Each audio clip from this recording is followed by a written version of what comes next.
Yo, what is going on, guys? Troy Addison here, Superhuman You, and in this video I'm going to cover how strong Arnold Schwarzenegger was by the age of 21.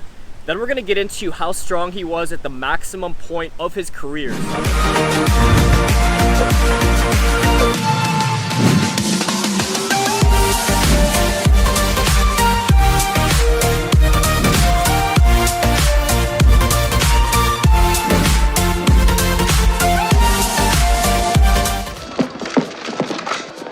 It's showtime. So I'm going to break down the strongest lifts he had in his entire career on the bench press, the deadlift, the squat by the age of 21, and then the maximum lifts he did for his entire career. I know this is a really interesting question. I'm sure a lot of you guys are curious how strong Arnold Schwarzenegger is, maybe how strong your favorite bodybuilders are. And then at the end of the video, I'm going to make two very interesting observations on why he was as strong as he was. And one of them has to do with someone who is actually even stronger than him that he trained with. So make sure you stay tuned till the end of the video. But the thing about bodybuilding and strength, it's very, very genetic. Dylan! You son of a bitch.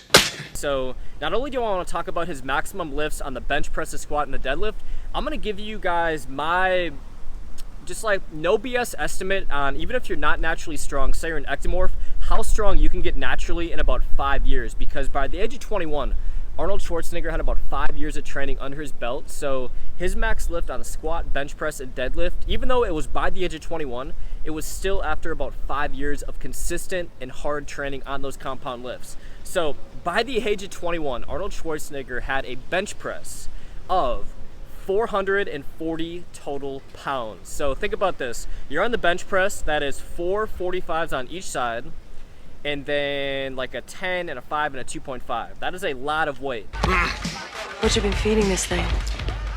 Blondes. So well over 4 plates he was bench pressing by the age of 21. Now his max squat by the age of 21, now keep in mind, these stats came from, he was a power lifter from the age of 19 to 21. So this was his max lift at the powerlifting competition. So his max squat weight was 475 pounds. So about halfway to 5 plates on each side. And then his maximum deadlift was 685 pounds. Now, just a quick recap, 440 pounds on the bench press, 400, did I say 75? I think I said 475 on the squat, and then 685 on the deadlift. Let me just make sure, let me check my notes really quick, because I want to make sure this is right, because I know you guys in the comments are going to just tear me apart on this. Okay, 474 squat, 444 bench press, 683 deadlift. So I just kind of rounded it out to make it an even number. So that was his max lift by the age of 21. Okay, so now that we got how strong he was by the age of 21 covered, let's figure out his maximum lifts for his entire career, and then figure out how much stronger he got past the age of 21. So a very interesting observation, he actually reached like 80 to 90% of his strength of his entire life, like at his peak strength by the age of 21. Come with me if you want to live. So say for instance you're watching this video and you're 19, 20, 21, you've only been lifting for a year, and you're trying to compare yourself to Arnold Schwarzenegger, who is absolutely genetically gifted. Of course he took a lot of different compounds to get that way, and he worked his ass off for 5 years prior to being the age of 21.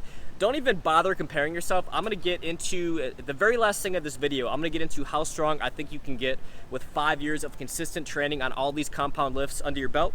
But the strongest that he got, so this was actually stated in his video, The Blueprint to Mass.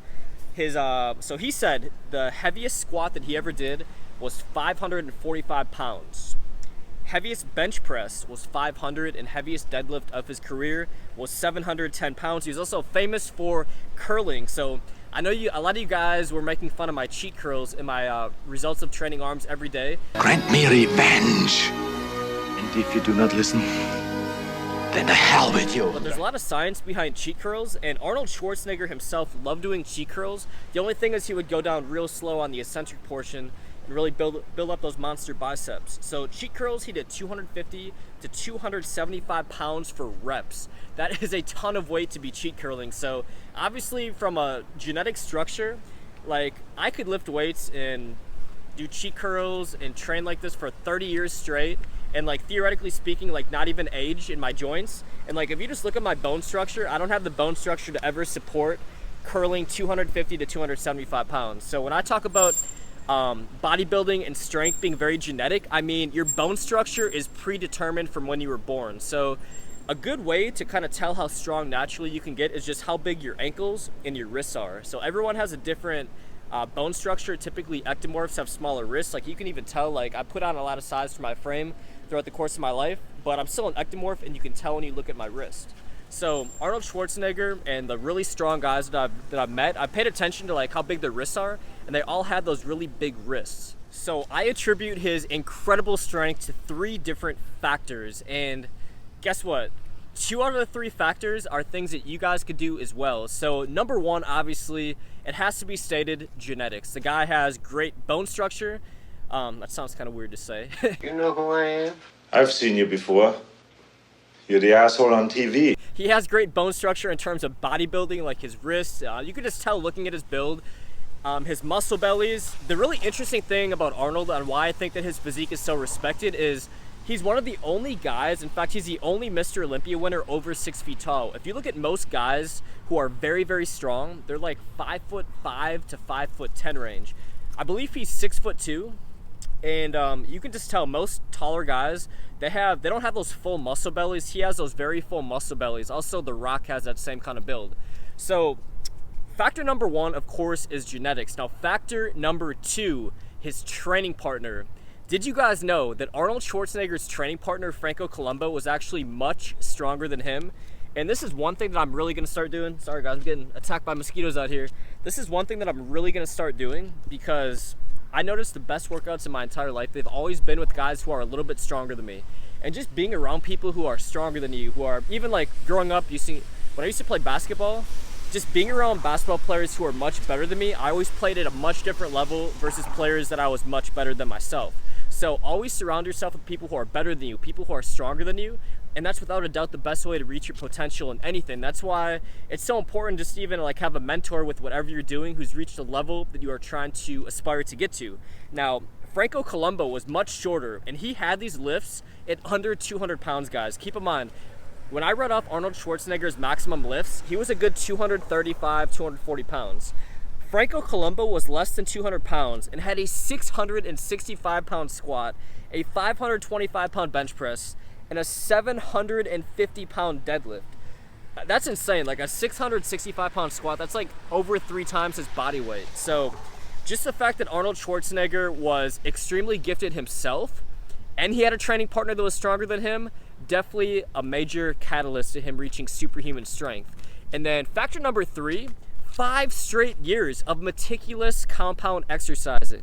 Like when I say meticulous compound exercising, I'm saying focusing on getting stronger each and every single workout on the compound lifts. In fact, it was Arnold Schwarzenegger himself who said the first 2 years of any bodybuilding program should just be focused on all the compound lifts. If you just hit the main 5 or 6 compound lifts a couple times a week for say like 10 to 15 sets your first couple years, you're going to reach a very high level of strength and size versus going in the gym and doing a bunch of hammer curls, going about your routine in a much different way. So like most people, they don't work out with someone stronger than them, and they're in the gym and they're erratic. They're not doing the compound lifts and they're not tracking their compound lifts. So those are definitely the 3 factors that I attribute to his incredible strength. Okay, so last part of the video, I thought it'd be really interesting if I just kind of broke down how strong you can get, even if you have bad genetics. Like I'm an ectomorph build. I know my first like year of working out, I could barely bench press 135 pounds. I couldn't squat 185 pounds.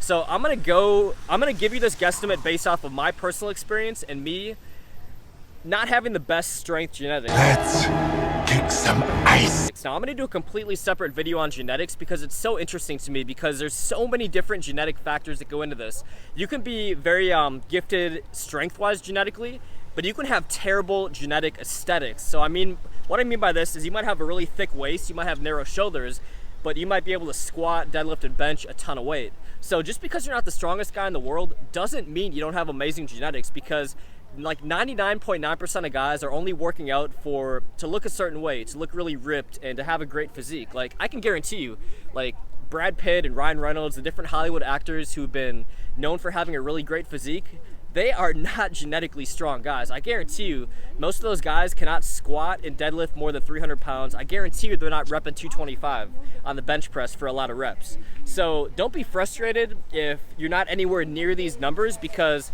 I know, like, the main point of this channel is I want to help guys look their best, become superhuman, look really shredded and aesthetic, and that is very easily achievable for any guy. Now, for any guy to say be able to squat 500 pounds, be able to deadlift 600 pounds, that's a completely different story. So how strong I think the average guy could get with 5 years of consistent training. Now, this is going to really depend on if you're an ectomorph, a mesomorph, an endomorph, and of course it's going to be based off of your body weight.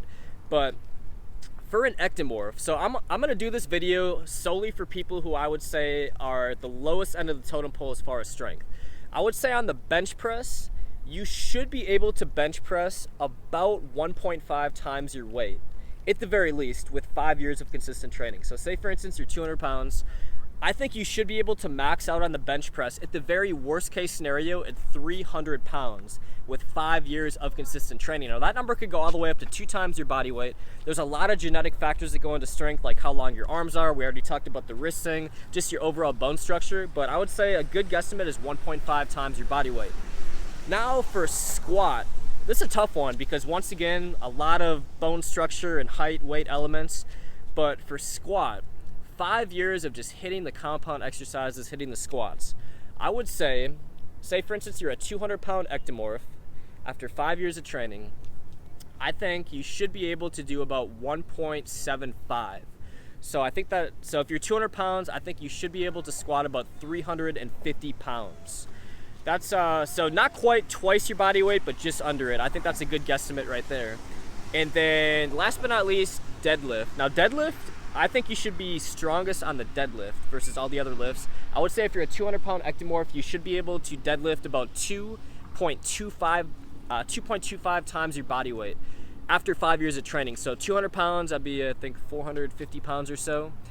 Sorry, I'm trying to do math here quick on my head while being bitten by mosquitoes. So that's a good guesstimate as far as how strong I think you should be able to get naturally as an ectomorph. If you have better genetics than that strength-wise, you should be able to far exceed those. But I want to give you guys a baseline number of what I think you can achieve naturally. So hope you guys really enjoyed the video. I just wanted to give you guys a realistic picture of, first of all, how strong Arnold Schwarzenegger was, because I think he's by far and away the most fascinating fitness guy in the history of the industry. And then second of all, how strong you guys can get naturally, and then the 3 things that we can all learn from Arnold's strength. So I hope you guys enjoyed the video.